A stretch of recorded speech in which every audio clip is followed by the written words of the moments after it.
o Eterno disse: Não vou permitir que o fôlego da vida fique para sempre nos homens e nas mulheres. Chegará uma hora em que terão de morrer. De agora em diante, a expectativa de vida deles será de 120 anos.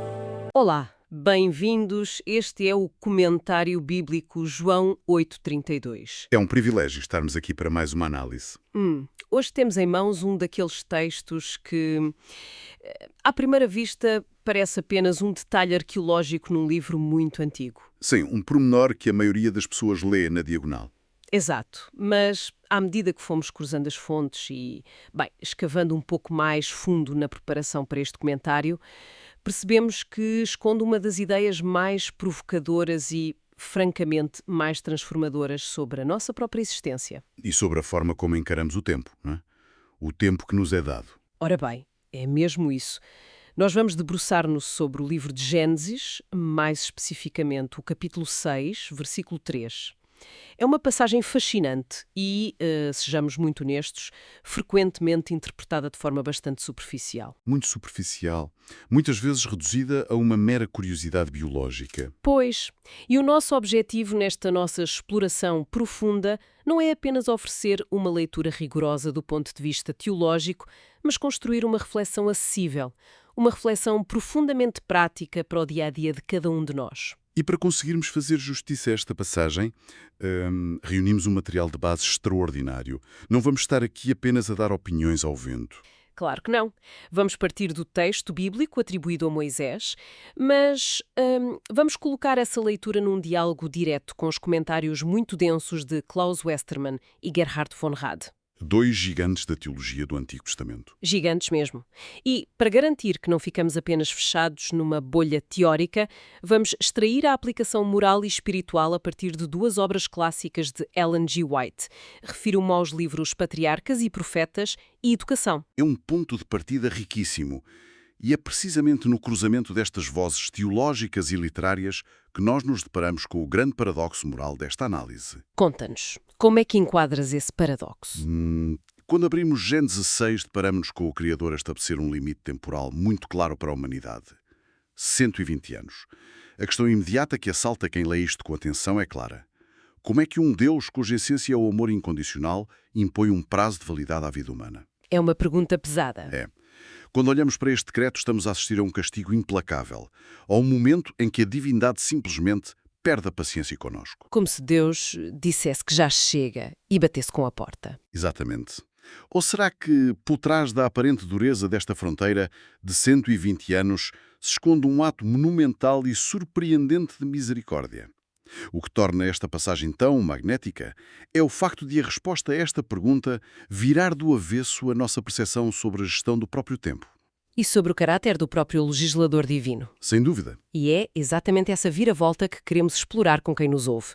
Para começarmos a assentar os pés neste terreno, precisamos de olhar de frente para o que o texto efetivamente diz. Vamos ao texto. Na versão bíblica, a mensagem, que tem o dom de nos dar uma clareza quase crua das coisas, Gênesis 6, versículo 3, diz mais ou menos o seguinte: O Eterno disse que não iria permitir que o fôlego da vida ficasse para sempre nos homens e nas mulheres.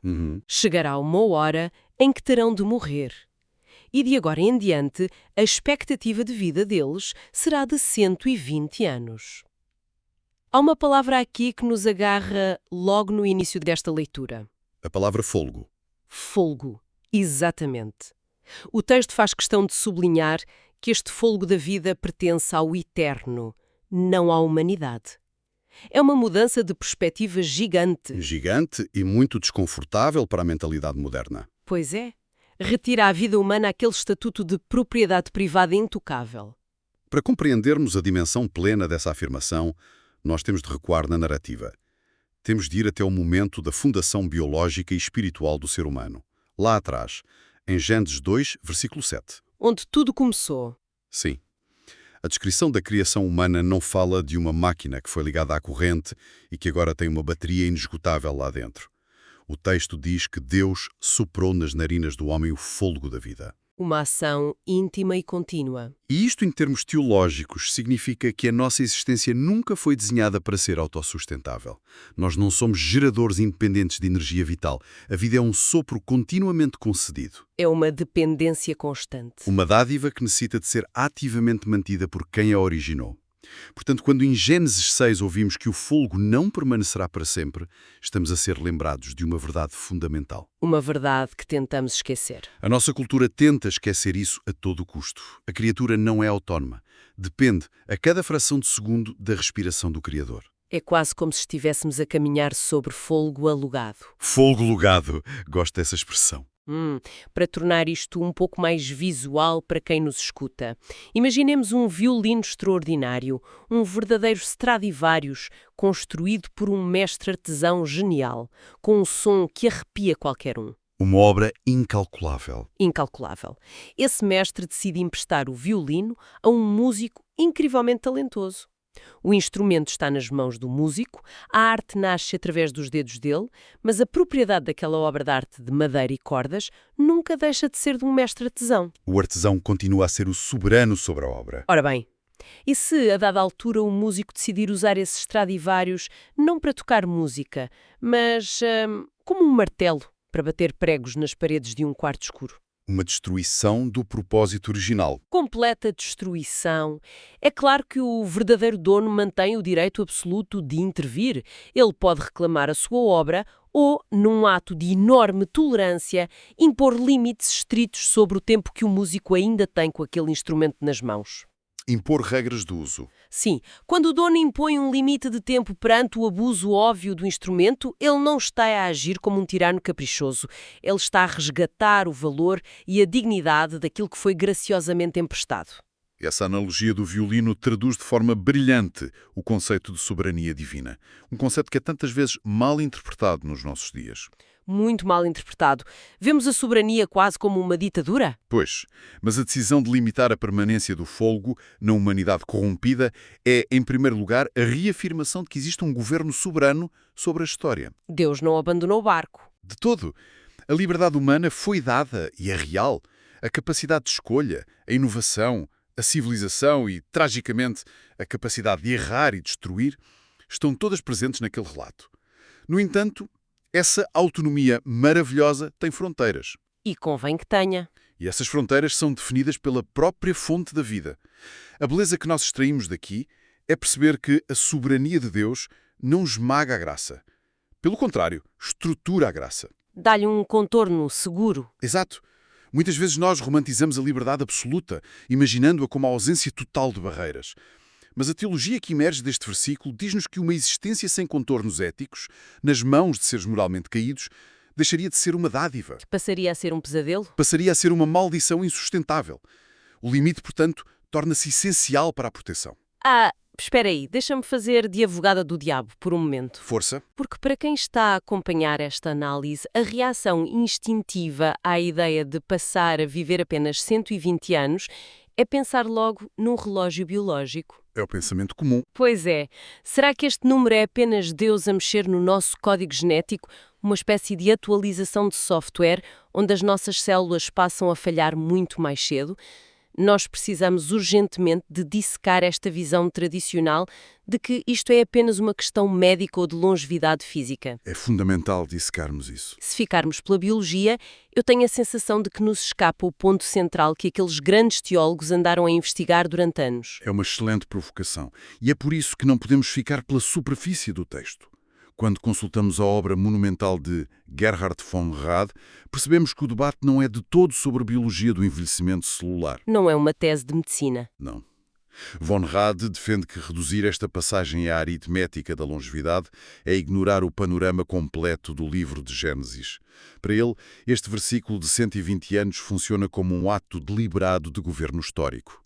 Governo histórico. Isso é uma expressão de peso. É muito forte. Não estamos perante uma mera alteração orgânica. Estamos a testemunhar uma intervenção cirúrgica na marcha da civilização.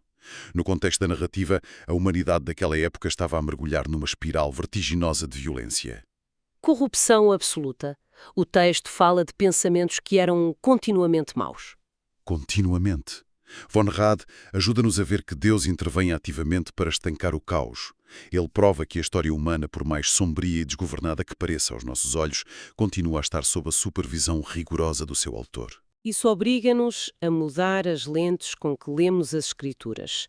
E é aqui que o contributo de Klaus Westermann nos traz um daqueles momentos em que tudo, mas mesmo tudo, se encaixa de forma brilhante. Aquele momento de revelação. Sim, Westermann dá um passo ao lado da matemática e foca-se no diagnóstico da doença moral da humanidade. Ele argumenta de forma brilhante que o verdadeiro objetivo desta restrição imposta por Deus é travar a expansão do mal. A contenção do mal. Pensemos bem nas implicações práticas disto, porque convenhamos, se a humanidade já consegue causar níveis inimagináveis de estrago, opressão e sofrimento em 80 ou 90 anos de vida, É assustador só de pensar. imaginemos o que faria um tirano com 5, 6 ou 7 séculos pela frente. Séculos para refinar a sua crueldade. Refinar a crueldade, expandir o seu império de terror, aperfeiçoar técnicas de opressão. Se o ser humano permanecesse com uma vida quase infinita no estado de degradação que Gênesis descreve logo a seguir, o mal ganharia contornos de eternidade. Tornar-se-á insuportável. Totalmente. Westermann mostra-nos, de forma cristalina, que a limitação da vida foi uma quarentena misericordiosa. Foi desenhada para impedir que a corrupção se tornasse perpétua e insuportável, especialmente para os mais fracos e vulneráveis. É maravilhoso perceber essa profundidade moral daquela fronteira biológica. Ao limitar o tempo de atuação do mal, Deus recusa-se a permitir que o sofrimento na Terra seja uma via de sentido único sem fim à vista. Ele coloca um ponto final na tirania. Este é o grande porquê que muitas vezes nos escapa na leitura rápida. O limite estabelecido é profundamente e, diria mesmo, estritamente moral. Não é matemática, é moralidade. É o Criador a desenhar um limite de segurança e a dizer àquela geração que a capacidade deles para a opressão e para a ruína não terá a tela da eternidade à sua disposição. Há um muro. Há um muro. Quando compreendemos isto, há cerca de 120 anos, deixa de parecer uma punição cruel, mesquinha, e passa a revelar-se como uma tremenda proteção para toda a criação. Assegurando que o mal tem sempre os dias contados. Nenhuma tirania é para sempre.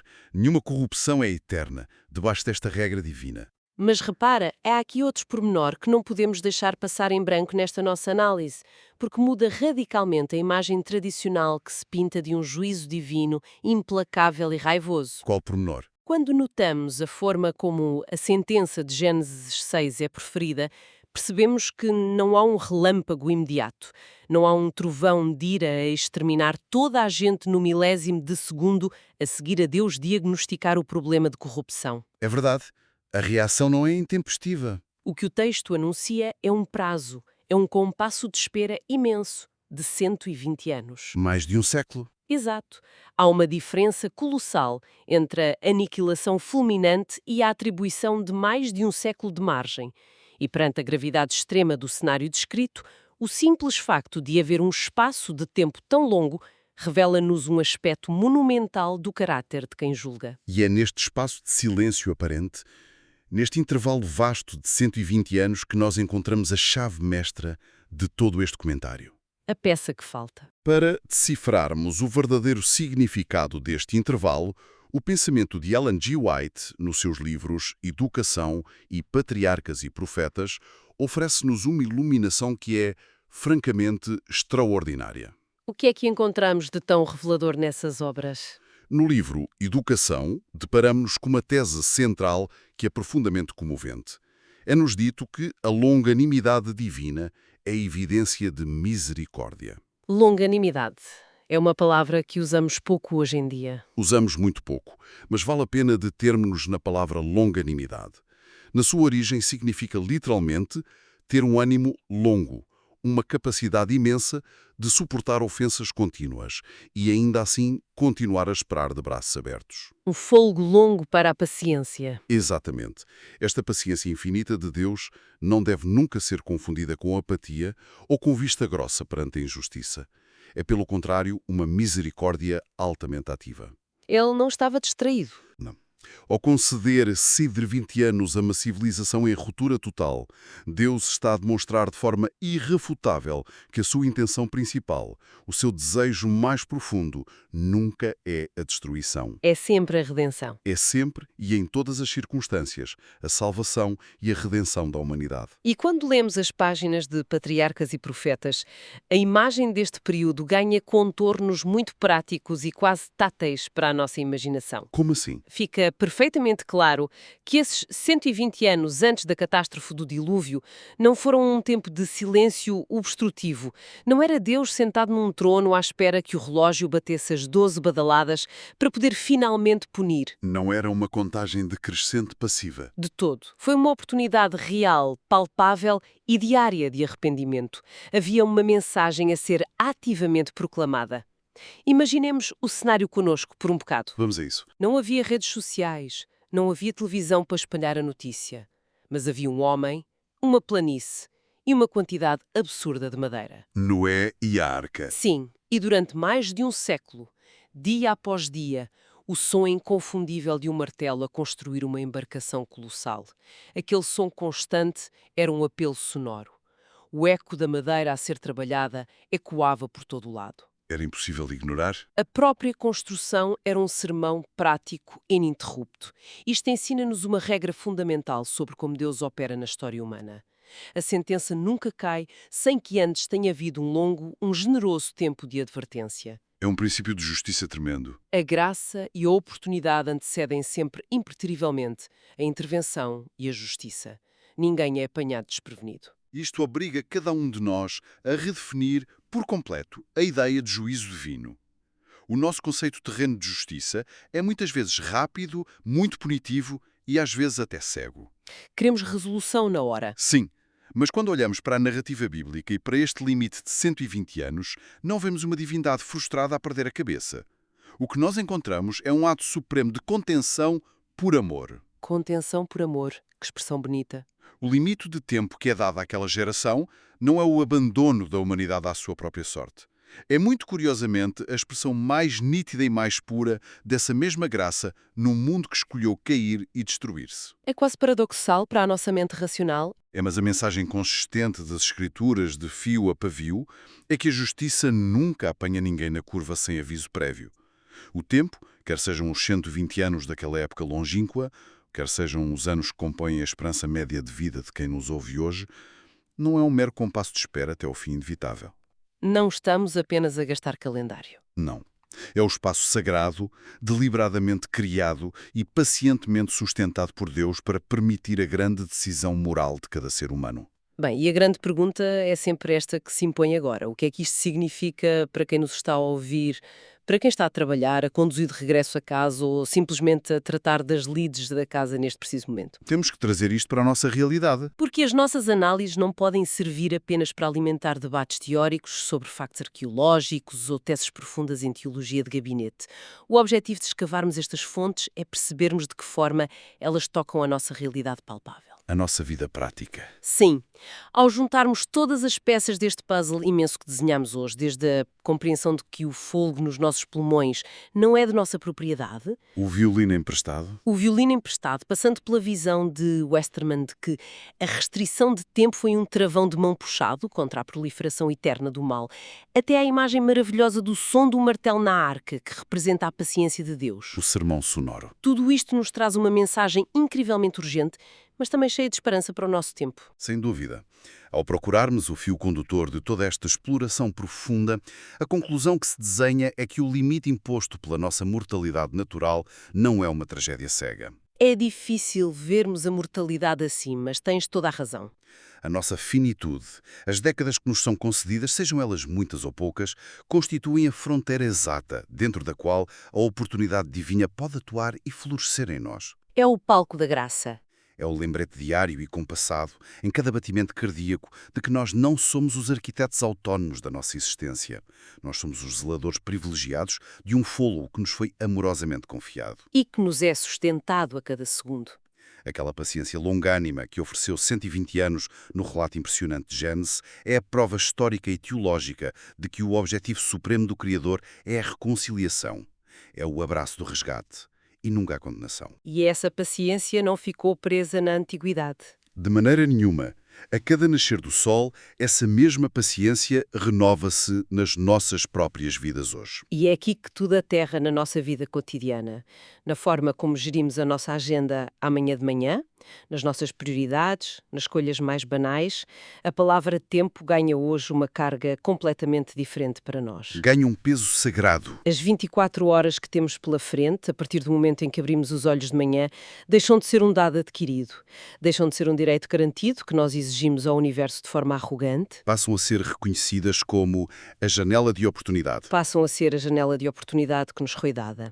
O facto de a nossa vida ter um limite, de sabermos que não estaremos por cá infinitamente nos mesmos moldes corrompidos em que o mundo se encontra, não deve ser motivo de angústia. Não deve causar desespero. Pelo contrário, é a certeza inabalável de que a misericórdia continua a operar. A consciência da nossa mortalidade deveria despertar não o medo paralisante do fim, mas um sentido vibrante de propósito. Um sentido de urgência boa. Uma gratidão imensa por estarmos ainda no tempo da oportunidade, para tomarmos decisões morais que valam a pena. Essa noção de tempo limitado e de propósito leva-nos àquela que é, talvez, a reflexão mais provocadora que nós podemos extrair de toda esta viagem pelas fontes de hoje. Refletindo sobre nós e não apenas sobre a história. Exatamente. Focando-nos não apenas em nós, mas no legado que deixamos. Nós falámos extensamente sobre a paciência de Deus e sobre o facto de aqueles 120 anos terem sido marcados pelo som constante da construção de uma arca. Um aviso que todos podiam ouvir e ver. Um aviso público, visível e sonoro. Então, perante o tempo circunscrito que nos é dado hoje, sabendo que cada dia é um empréstimo sagrado de fôlego, a grande questão não é apenas como desfrutamos desse tempo para nós mesmos. É muito mais do que isso. A reflexão final que deixamos para ecoar no silêncio de quem nos escuta é a seguinte. Se nos fosse revelado hoje o prazo exato da nossa existência, o que mudaria fundamentalmente na forma como vivemos este dia? É uma pergunta que não nos deixa imunes de todo. Uma reflexão que nos desarma completamente e que convida a uma reavaliação sincera das nossas rotinas diárias e de legado que estamos a martelar dia após dia. Que tipo de arca estamos a construir, não é verdade? Uma arca para o nosso tempo. Com este pensamento denso e desafiador a ecoar, damos por terminada a nossa análise. Desejamos genuinamente que as ideias, as analogias e os debates que aqui exploramos sirvam de semente fértil para uma meditação silenciosa de cada um nas próximas horas. Que seja um ponto de partida. Mergulhar no estudo contínuo das Escrituras tem sempre este efeito singular. Desassossega-nos por momentos, tira-nos da zona de conforto, mas acaba por transformar de forma profunda a visão que temos sobre o mundo. Sobre a paciência inesgotável do autor da vida. E sobre a nossa própria identidade como recipientes preciosos de um fôlego emprestado. Continuaremos sempre a procurar as grandes lições morais que resistiram ao passar dos milénios. Até à próxima e que a gestão de cada segundo concedido seja vivida com a mais profunda das consciências, guiada por propósitos eternos e inundada de inabalável esperança.